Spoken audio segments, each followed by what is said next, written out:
Bueno, vamos a tratar de explicar este laberinto en que se ha convertido el Perú, con una de las personalidades más importantes y al que yo tengo especial afecto, que es Enrique Gersi, que es el primer abogado penalista, fue también jefe de la campaña de Mario Vargas Llosa a la presidencia del Perú. ¿Cómo hubiera cambiado el Perú si en lugar de ganar el Chinito gana Mario Vargas Llosa? Pero en fin, lo que es.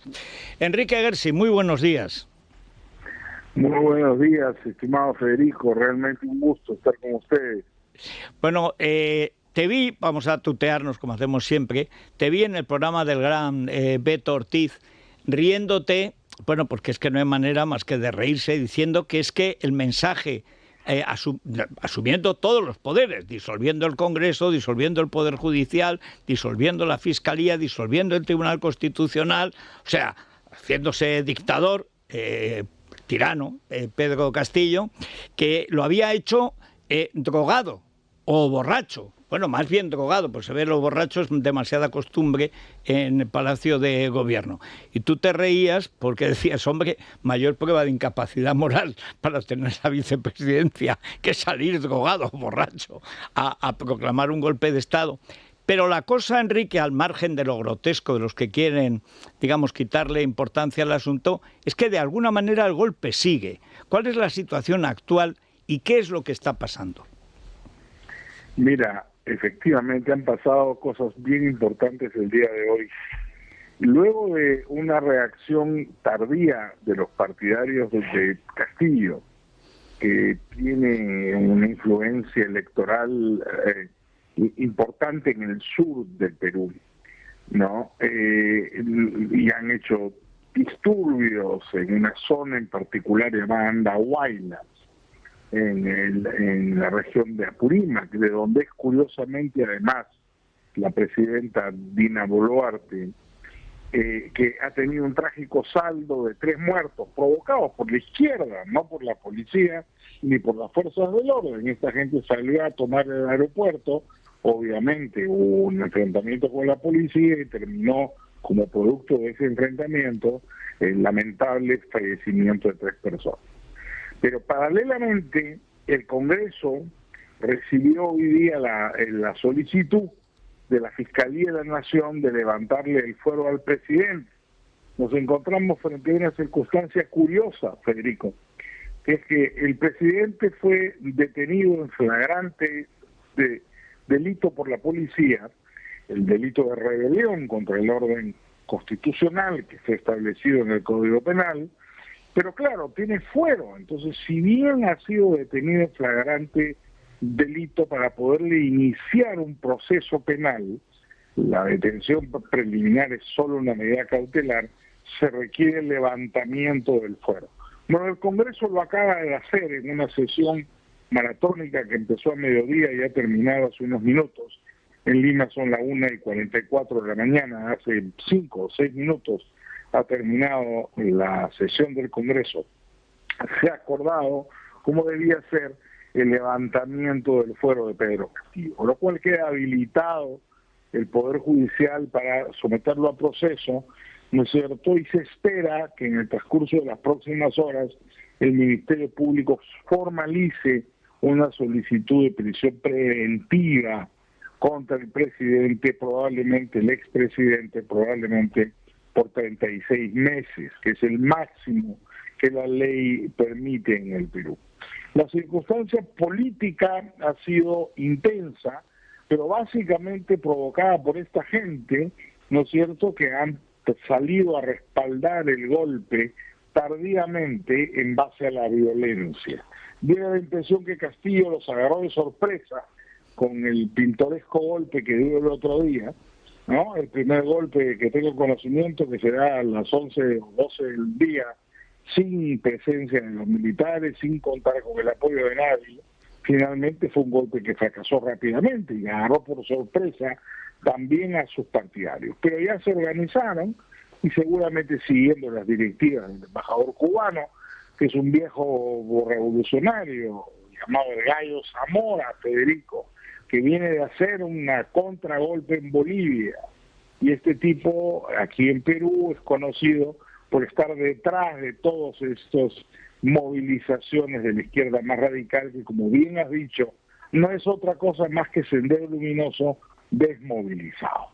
Entonces nos encontramos frente a una situación singular. Ya el Congreso autorizó el enjuiciamiento del presidente, pero paralelamente la presidenta en ejercicio, la señora Boluarte, cediendo de alguna manera al reclamo de la gente, y no solamente de la izquierda, también grupos de derecha que señalaban que ella pues carece de legitimidad, porque finalmente era la vicepresidenta del aprendiz de tirano, no del fallido dictador.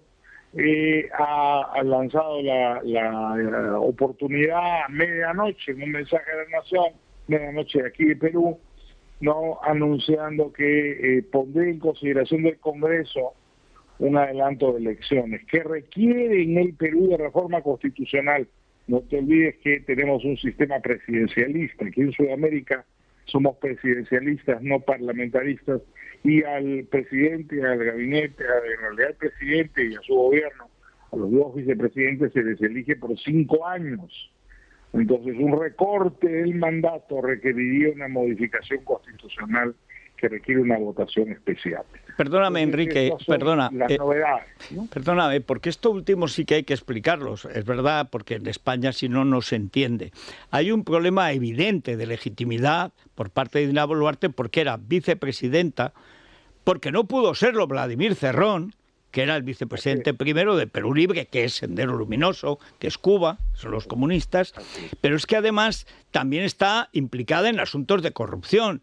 Entonces, aunque le tocara constitucionalmente asumir el poder al ser detenido en flagrancia, como fue detenido dando un golpe de Estado a plena luz del día, por el susto, creo yo, que le metió Philip Butters la noche anterior contando cuánto cobraba al mes él, su señora, su segunda señora, la tremebunda Vigunda, el sobrinísimo. Ahora ya vemos hasta casas de lenocinio con amantes menores de edad para los sobrinos. Realmente el imperio de corrupción del Chotano, prácticamente el año y medio, tiene poco parangón en la historia de la corrupción iberoamericana, que tiene una historia, ¿no?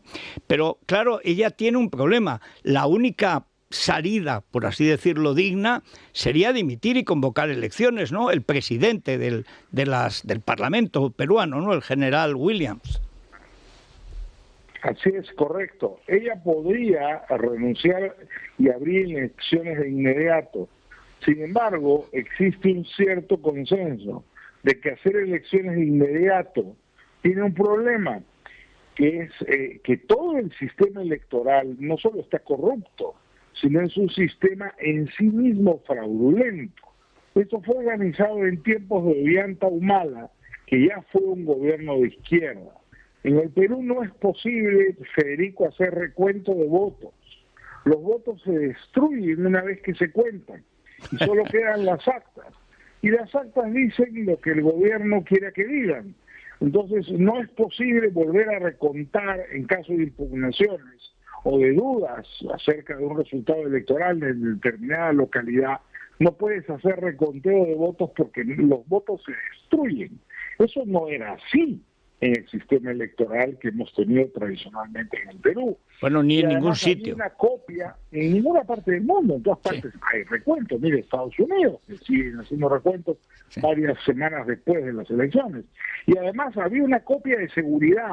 En el Perú eran 5 actas las que se hacían de cada ámpora y una quedaba como copia de seguridad en poder de las Fuerzas Armadas por si hubiera alguna discrepancia. Esto lo eliminaron también, entonces no hay una copia de seguridad.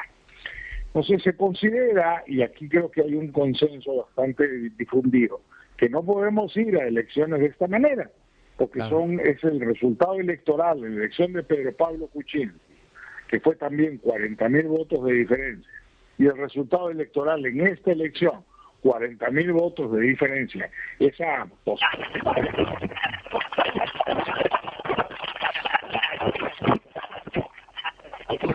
Perdón, se nos ha roto, ha sido contar los votos, inmediatamente se ha roto la conexión con Lima. Si la podemos recuperar, la recuperaremos, pero es importantísimo lo que nos ha contado Gersi, porque nos hace exactamente el diagrama diabólico de la situación de Perú. Para ir a elecciones necesitan una electoral que cuente los votos. para ir a elecciones necesitan tener una presidenta. La presidenta no puede irse. Creo que se ha vuelto a arreglar. Enrique, buenos días de nuevo. Acá estoy. Parece que se cortó ahí un... Eso es el gallo, el gallo cubano, Ese es el gallo que nos está que lo escuchando. tiene todo, nos tiene a todos pinchados. Está cantando temprano el gallo. Sí. Bueno, te decía que es necesario un nivel de reformas institucionales para que las elecciones sean neutrales y confiables. Entonces, claro, el organismo electoral ha dicho acá que se requiere un año. Por eso la señora Dina Boluarte, que básicamente se ha rendido hoy día a las presiones públicas, ha anunciado este proceso electoral, pero requerirá que sea aprobado por el Congreso. No lo veo tan rápido ni tan sencillo, pero es verdad, ella tiene un problema, ella también está siendo investigada. Claro. Y está siendo investigada por corrupción por la Fiscalía. Claro. Eso ha llevado a que de una manera bastante sorprendente, Federico, esta señora designe como presidente del Consejo de Ministros, que es el nombre que tiene el presidente de gobierno en Perú, a un ex fiscal, al señor Pedro Angulo. Este es bastante novedoso. Nunca hemos tenido un ex fiscal presidente del Consejo de Ministros.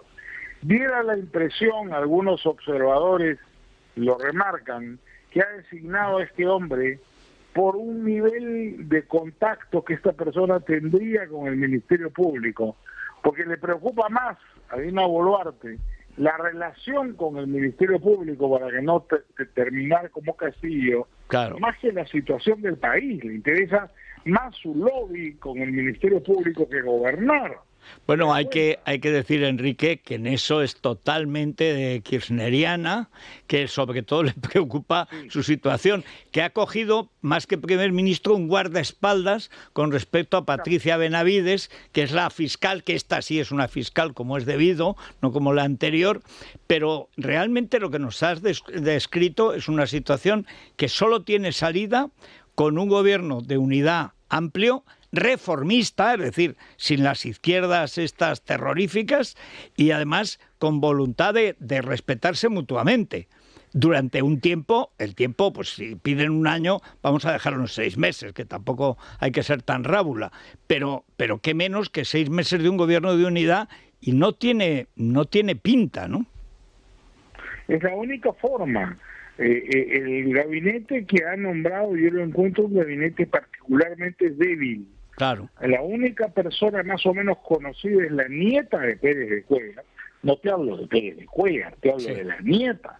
Es una mujer joven que ha tenido alguna participación política en el gobierno de Pedro Pablo Kuczynski, dirigiendo la Autoridad de la Libre Competencia, pero básicamente no hay grandes personalidades políticas, ni ha convocado a los líderes de los partidos políticos, nadie ha querido participar tampoco. Entonces la señora Boluarte está bastante aislada, ¿no? Yo la vi muerta de miedo. El día en que jura, sin duda, estaba con una cara de susto. Bien es verdad que con el traje amarillo asustaba a ella, pero luego le veías la cara y hizo un discurso comunista, pero anticomunista, pero procomunista, pero castillista. Estaba, digo, válgame Dios, esta mujer no llega a Navidad, pero tiene que llegar. El problema es cómo se mantiene. En todo caso, mira, no tiene ni bancada, pero hoy día ha quedado claro que la centroderecha está unida, porque ha sido 67 votos, 68 votos permanentemente todo el día, porque han hecho filibusterismo los miembros de la izquierda para impedir que se tomara la decisión de desaforar a Castillo. Pero permanentemente hubo la mayoría absoluta, acá son 130 miembros del Parlamento unicameral. Entonces, con la mayoría absoluta quedó claro que hay un consenso por parte de, por lo menos, de los grupos principales del Congreso, de que Castillo debe ser sometido a proceso y eventualmente ese grupo puede ser el apoyo a la señora Dina siempre y cuando se deje. La señora Dina haga lo que tiene que hacer, porque de otra manera no la van a apoyar.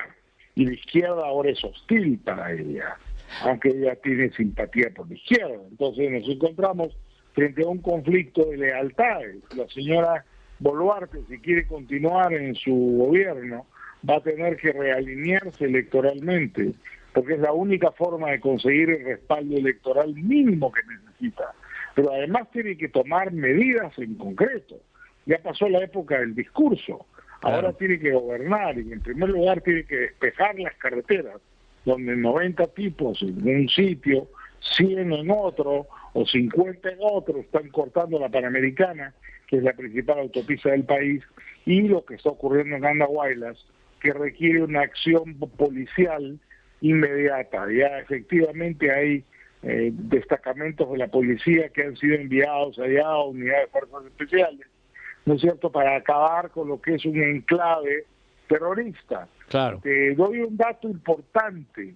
Mira, en la zona de Huancavelica y en la zona de Apurímac, la Sierra Central Sur, hace algunos años la prensa detectó la presencia de alguna actividad islámica en el Perú, pero es un país cristiano, católico o cristiano en general, porque hay muchas iglesias evangélicas.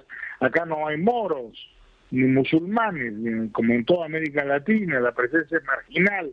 Los árabes que huyeron a América Latina eran todos cristianos, ortodoxos o maronitas. Entonces no ha habido una presencia islámica, pero aparecieron en esas zonas algunas mezquitas financiadas básicamente por agentes iraníes. Hay un señor Quijada que está actuando precisamente en la zona, que probablemente tenga relación directa con los disturbios que hemos estado viendo en días pasados. Entonces, la presencia de agentes extranjeros tiene que ser inmediatamente neutralizada por las fuerzas de seguridad, porque son ellos los que están asusando, ¿no es cierto?, a cierto sector desinformado de la opinión pública y están atentando contra el orden constitucional, pero son grupos francamente minoritarios. El país se encuentra totalmente en paz y se encuentra además claramente conforme con la prisión del señor Castillo, que pretendió dar un golpe de Estado, felizmente sin ningún respaldo. Así que tenemos que prepararnos para los pasos siguientes, y yo creo que el país está básicamente unido y vamos a continuar luchando por fortalecer el Estado de Derecho y la democracia en el país, estimado Federico. Bueno, pues muchísimas gracias, Enrique. Muchos recuerdos a los héroes cívicos de Willax, porque desde luego sin esa cadena sería imposible siquiera imaginar que se hubiera descubierto la corrupción permanente, sistemática, no por grotesca, menos grave, de Castillo, y luego también por aclararnos lo complicado que es pasar de la ley a la ley cuando quieres tener un régimen legal. Mucho ánimo, Enrique, muchísimas gracias. Acá estamos y te agradezco enormemente la llamada, a tus órdenes siempre, y un gran abrazo a todos los amigos.